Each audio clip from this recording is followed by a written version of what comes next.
nggak yang punya kacamata? Nggak ada ya? Hah? Oh, berarti kesayangannya dia saya, bukan Sarah. Sarahnya lagi tidur. Sarah lagi stres. Kacamatanya Bu, kacamatanya apa ini? Beda lupa kacamata. Boleh ini punya gue. Sama warna video online ya? Direkam kan saya? Iya.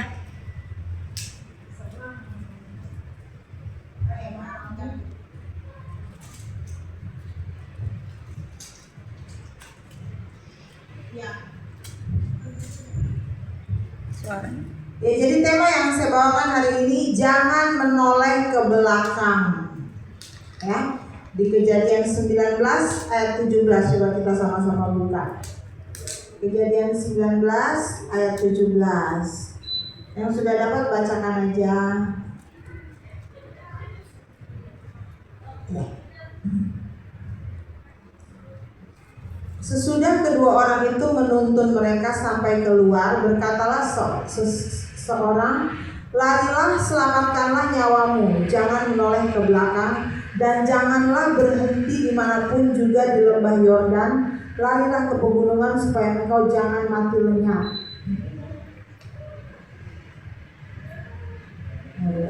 Jadi orang yang menoleh ini tentang Lot ya, yang diselamatkan. Orang yang menoleh ke belakang bisa berhasil nggak? Tidak. Ada yang tahu? Bisa berhasil nggak? Nggak bisa. Karena sedikit-sedikit ingat masa lalu, sedikit-sedikit ingat masa lalu, ya. Sesungguhnya tangan Tuhan tidak kurang panjang untuk menyelamatkan, dan pendengarannya tidak kurang tajam untuk mendengar. Tetapi yang merupakan pemisah antara kamu dan Allahmu ialah segala kejahatanmu, dan yang membuat dia menyembunyikan diri terhadap kamu sehingga ia tidak mendengar ialah segala dosamu. Siapa yang tahu ini ada di ayat berapa? Langsung saya kasih sesuatu yang tahu. Saya hitung dari 5 sampai ke belakang, hitungan ke belakang. 5, 4, 3, 2, 1. Gak ada yang tahu. Jadi tangan Tuhan tidak kurang panjang untuk menyelamatkan, dan pendengarannya tidak kurang tajam untuk mendengar. Kita doa tidak usah bertele-tele. Kita lakukan saja apa yang Tuhan mau. Apa yang membuat pemisah antara kita dan Allah kita? Ialah segala kejahatan kita. Bukan gembala sidang, bukan tidak jahat juga. Jadi tidak ada manusia yang sempurna. Makanya kita menjadi 5 darah yang bijaksana. Jangan kita menjadi 5 darah yang bodoh, punya masalah, bingung. Kalau punya masalah larinya kemana? Halo? Ke Tuhan. Ke Tuhan Yesus. Bagaimana caranya? Berdoa. Berlutut cium kaki Tuhan. Kita berdoa puasa setiap hari. Pasti Tuhan jawab doa-doa kita. Kalaupun Tuhan belum menjawab, berkali-kali kau menolong, berkali-kali kau kuatkan.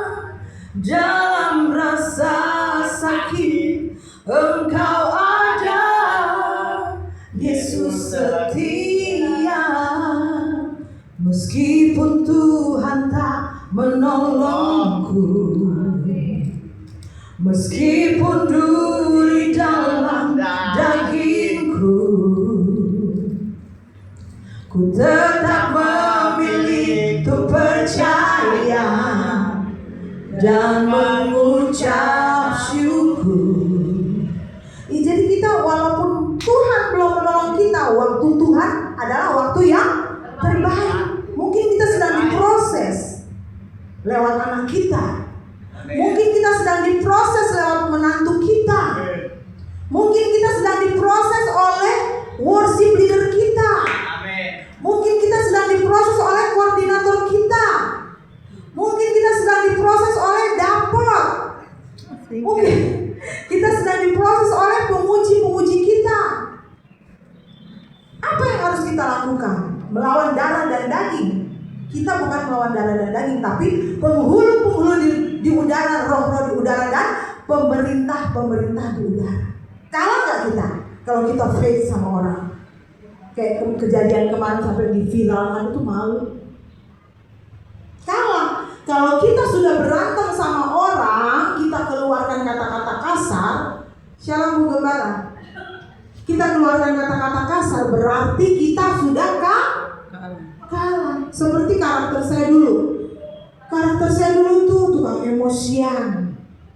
Belum dicolek sudah lempar botol, belum dicolek sudah lempar kursi. Saya kalau menyanyi. Tapi pada saat kita sudah menjadi seorang hamba Tuhan, Tuhan menguji kita, apakah kau masih menoleh ke belakang? Ngeri. Gak berani, saya sekarang gak berani. Orang mau bikin apa saja terserah deh. Yang penting Tuhan sayang sama gue. Padahal itu udah nyesek banget nih. Rasa-rasa gue kalau gak pakai tangan gue sendiri kayaknya kurang seru banget gitu, gak puas gitu. Saya pernah dipegangin sampai 10 orang di kafe ya. Saya kejar orang pakai botol, saya dipegang 10 orang, gak ada yang bisa. Kuat sekali saya kalau sudah marah. Karena iblis. Bukan kuat karena kita hebat, karena Lucifer itu memang bapak segala penjahat, gitu ya. Jadi kita nggak usah menoleh ke belakang, karena Tuhan bilang yang menjadi pemisah antara kamu dan Allahmu ialah segala kejahatanmu. Introspeksi diri kita masing-masing. Tuhan ini paling sayang loh sama kita semua yang ada di sini. Sama Kak Herlina, sama Pak Gideon, sama Kak Lisbeth, sama Kak Rofika, Ibu Wakil, Kak Berlin, Pak Edi, sayang banget. Makanya diizinkan proses itu berjalan dalam kehidupan kita. Lu mau ngapain? Ya kan? Lu dihujat orang, dikata-katain orang, diomongin kanan kiri. Ya sudahlah. Saya tahu orang ngomongin begini, orang ngomongin begini. Saya tak peduli. Yang penting Tuhan sayang sama saya. Saya belum minta sesuatu, Tuhan sudah sediakan. Tuhan itu Dia memberi apa yang kita butuhkan. Dia tidak memberi apa yang kita mau. Kalau aku sih pengennya ke mall tiap hari makan. Tapi Tuhan memberi apa yang kita butuhkan. Tadi firman-Nya itu di Yesaya 59 ayat 1 sampai 2. Sebelum kita mengenal Tuhan Yesus dan menerimanya sebagai juru selamat, keadaan kita tidak ada bedanya dengan orang Israel yang hidup dalam perbudakan di Mesir.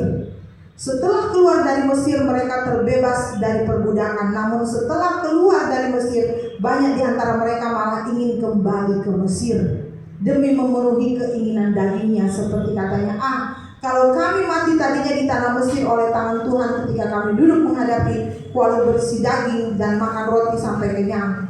Ada di Keluaran 15 ayat 3. Tidak mengucap syukur. Tuhan sudah bebaskan dari perbudakan, tapi masih gua mati juga kalau gua makan kenyang-kenyang juga enak kan. Tuhan, orang-orang yang tidak bersyukur. Kita itu bersyukur banget loh.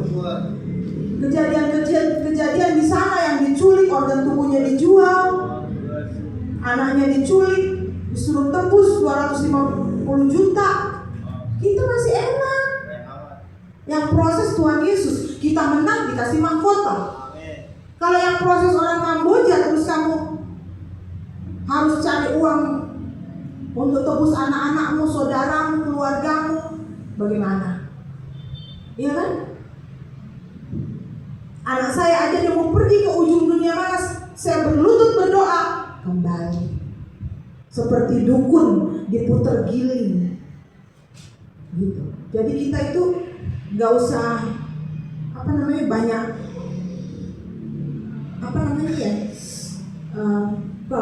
bersyukur itu bersungut-sungut. Karena apa? Tuhan itu tangannya tidak kurang panjang buat menolong kita, saudara. Telinganya tidak kurang pendengarannya itu. Dia tahu kalau kita itu butuh makan, kita butuh biaya, kita butuh semuanya. Gereja saya itu kurang lebih 8 tahun. Gak pernah saya kekurangan, ada aja berkatnya.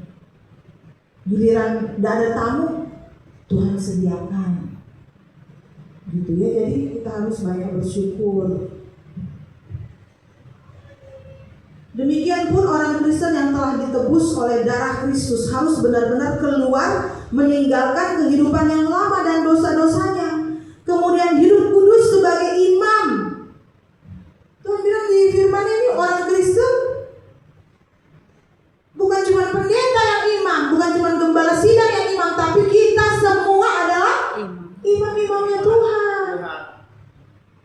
Tuhan bilang beritakanlah Injil dari ujung bumi sampai ke ujung bumi, bukan Rahel, gembala sidang, gereja Pentakosta. Beritakan bukan, tapi semua Tuhan suruh untuk memberitakan firman Tuhan. Amin. Siapa gembala? Ada gembala saya tuh. Di luar ya. Istrinya Mas Pampers, ya, luar biasa sekali. Iya. Dulu sebelum saya bertobat, saya ibadah di Bu Gembala saya itu ya. Gak usah disebutkan namanya. Jadi mana itu tadi? Alkitab mengatakan, tetapi kamulah bangsa yang terpilih, imamat yang rajani, bangsa yang kudus, umat kepunyaan Allah sendiri, supaya kamu memberitakan perbuatan-perbuatan yang besar dari Dia yang telah memanggil kamu keluar dari kegelapan kepada terangnya yang ajaib. Jadi di sini tetapi kamulah, bukan saya. Gembala-gembala sidang lah, bukan. Pendeta-pendeta lah, bukan. Tapi kita semua, imam-imamnya. Alkitab loh yang mengatakan, bukan saya. Jadi kita jangan sampai kita melakukan hal-hal yang tidak Tuhan mau. Kita diketawain orang, begitu rupanya dia ya. Begitu rupanya dia. Apalagi kalau Tuhan yang ketawain kita. Kelihatannya lu rohani, padahal rohana. Jangan, benar-benar jangan. Saya suka lihat Kak Rofika ya. Dia nggak kayak orang miskin.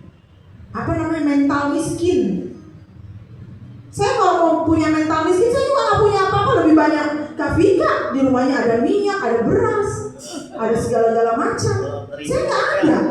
Tapi kalau saya mau bermental miskin, bisa. Saya juga ikut ngantri makanan, ikut ngantri kan enak. Ikut ibadah di sana dapat gope 20 ya kan? Betul kan? Betul. Jangan, saudara, dan Tuhan bilang, aku sekali-sekali tidak akan meninggalkan engkau, aku sekali-sekali tidak akan membiarkan engkau. Ini berat.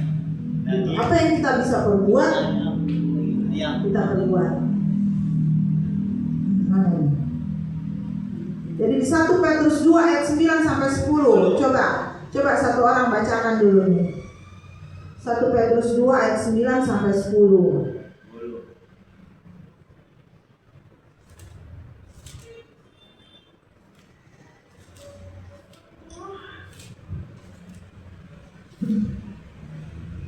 Ini baru 10 menit udah ngantuk.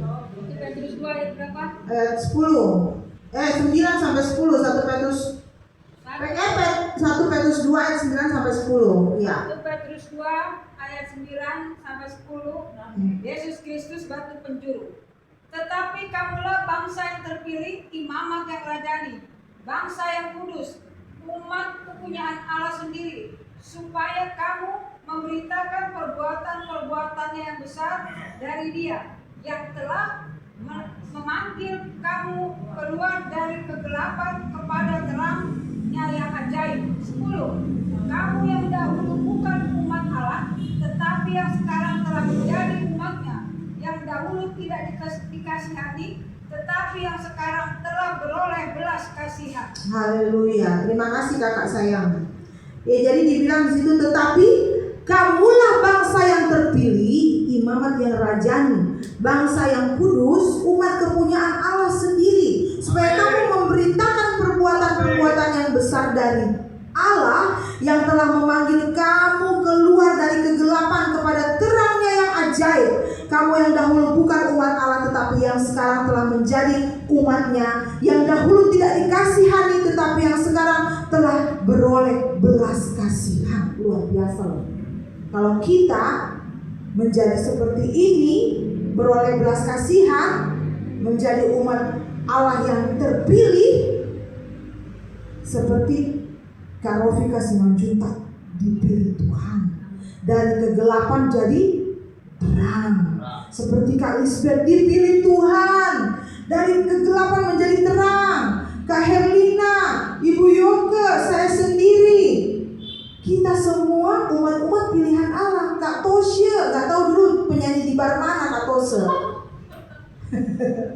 Pak Berlin, dapur dari tukang lempar-lempar batu orang, sudah enggak lagi sekarang. Puji Tuhan, tepuk tangan buat dapur. Haleluya. Pak Edi juga hambanya ya, ini lulusan sekolah teologi ya loh. Pak Gideon ini loh. Iya kan, luar biasa ya. Jadi, namun demikian mengapa banyak doa kita tak memperoleh jawaban? Sering kita berkata Tuhan tidak memperdulikan kita. Salah satu penyebabnya adalah setelah kita dikeluarkan dari kegelapan, seharusnya kita menjadi imamat rajani dan memberitakan perbuatan-perbuatan besarnya. Bukannya tetap saja bermain-main dengan dosa dan melakukan perbuatan-perbuatan yang menyakitkan Tuhan. Masih ada di sini yang masih melakukan dosa, yang masih melakukan perbuatan-perbuatan yang menyakitkan Tuhan. Sekecil apapun, Tuhan gak mau. Tuhan gak mau kita 99%. Tuhan mau kita 100%. Tuhan gak mau kita 99%. Misalnya nih, ini ketinggalan punya saya nih, hand sanitizer. Ada yang dapat terus dikantongin, dosa gak? Dosa. Jadi kalau dapat, dipulangin. Nanti kalau kamu ambil ini harganya 20.000 misalnya, uangmu akan hilang 100 kali lipat dari harga ini. Hati-hati. Kalau kita sudah dipilih-pilih Tuhan, kita ditegur. Makanya saya takut bikin salah. Karena saya harus bayar. Kita harus bayar harga. Kalau kita bikin salah, kita harus bayar. Itu ya contoh kecil ya. Apalagi yang contoh-contoh besar, nggak usah membalas. Ada yang ngomongin, itu Bu Rofika begini-begini. Tuhan Yesus ampunilah mereka karena mereka tidak tahu apa yang mereka berbuat. Tetap punya belas kasihan, karena Tuhan bilang lambang dari salib itu mengasihi sesama dan mengasihi Allah. Kalau kita tidak bisa mengasihi sesama kita tidak bisa mengasihi Allah. Percuma. Kita, Tuhan bilang apa? Berjaga-jagalah dan berdoalah, karena kita nggak tahu kapan Tuhan datang ambil kita. Tiba-tiba lu keluar di situ, lu masih punya amarah sama orang, dendam sama orang, akar pahit sama orang. Terus lu keluar di situ, meninggal, masuk kemana? Ke goa, ke kafe-kafe, bar-bar, diskotik, itu tempat orang-orang mati. Ke rumah-rumah kosong. Tapi kalau kita meninggal di dalam Tuhan, kita tidak melakukan sedikit pun bercacat di mata Tuhan, langsung ke taman Firdaus untuk menunggu penghakiman. Buka firman-Nya. Kok langsung ke taman Firdaus? Ada di firman-Nya. Memang seperti itu, ya. Kalau saya bukakan lagi, kelamaan lagi nanti kalian ngantuk. Jikalau kita selalu menyenangkan hati Tuhan dan berusaha turut memberitakan keagungan, kebesaran, dan kemuliaannya yang dinyatakan dalam diri Yesus, kita telah memenuhi panggilan Allah. Maka apapun pergumulan kita akan dijawabnya, karena penghalang dan pemisah antara kita dan Tuhan adalah dosa-dosa kita sendiri. Ya, itu kita ingat. 2 Korintus 6 ayat 17. Yang sudah dapat tolong bantu bacakan saya. 2 Korintus 6 ayat 17. 2 Korintus 6 ayat 17. Sebab itu keluarlah kamu dari antara mereka dan pisahkanlah dirimu dari mereka, firman Tuhan. Dan janganlah menjamah apa yang najis, maka aku akan menerima kamu. Haleluya. Jadi 2 Korintus 6 ayat 17, demikianlah firman Tuhan, sebab itu keluarlah kamu dari antara mereka dan pisahkanlah dirimu dari mereka, firman Tuhan. Dan janganlah menjamah apa yang najis, maka aku akan menerima kamu. Pisahkan dirimu, ini bagus sekali. Kak Lisbeth sudah lama pisahkan dirinya dari dunia malam. Kak Rofika, Ibu Yoke, saya, ya, udah kita pisahkan diri kita dari kehidupan gelap. Janganlah menjamah apa yang najis. Apa contohnya yang najis? Dan Tuhan larang, bukan babi. Kalau babi enak. Jadi yang najis itu yang keluar dari mulut kita yang tidak bagus. Terus roh kedagingan. Coba baca lagi roh kedagingan. Jangan disimpan ini dalam hidup kita. Nanti kita nggak bisa diterima Tuhan. Tuhan bilang kan mau diterima Tuhan. Coba baca lagi ya. Enak sekali nih. Jadi maka aku akan menerima kamu. Tuhan bilang, dan janganlah menjamah apa yang najis, maka aku akan menerima kamu. Kalau kita tidak diterima Tuhan, sia-sia kita jadi orang Kristen. Coba Galatia 5 ayat 19 sampai berapa tuh? 21.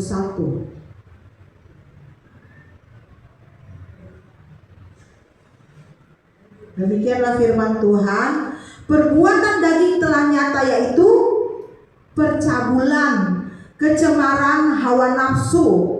Nafsu banget gue cari duit, ya kan? Padahal cari duit, Tuhan bilang aku memberkati engkau pada waktu tidur. Kenapa lu nafsu banget cari duit? Biasa-biasa aja minta berkat dari Tuhan. Penyembahan berhala, sihir. Siapa yang masih menyembah berhala di sini stop. Sihir, perseteruan, berseteru. Orang Manado bilang baku ambe. Ngapain? Tuhan bilang tidak dapat bagian dari kerajaan Allah. Dia tidak nerima kamu kalau kamu berseteru sama orang.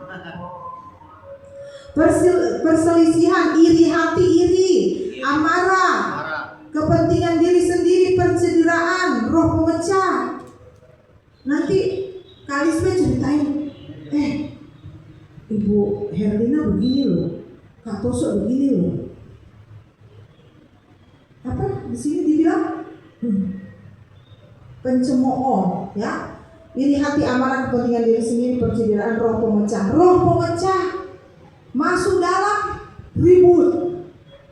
Itu ada roh pemecah, jadi kita harus jadi kita masuk di dalam kamar, kita pulang, kita langsung berlutut, Tuhan, semua roh-roh yang ada dalam diri hamba, roh pemecah, roh amarah, semua kita sebutkan. Yang tahu diri kita itu kan kita sendiri.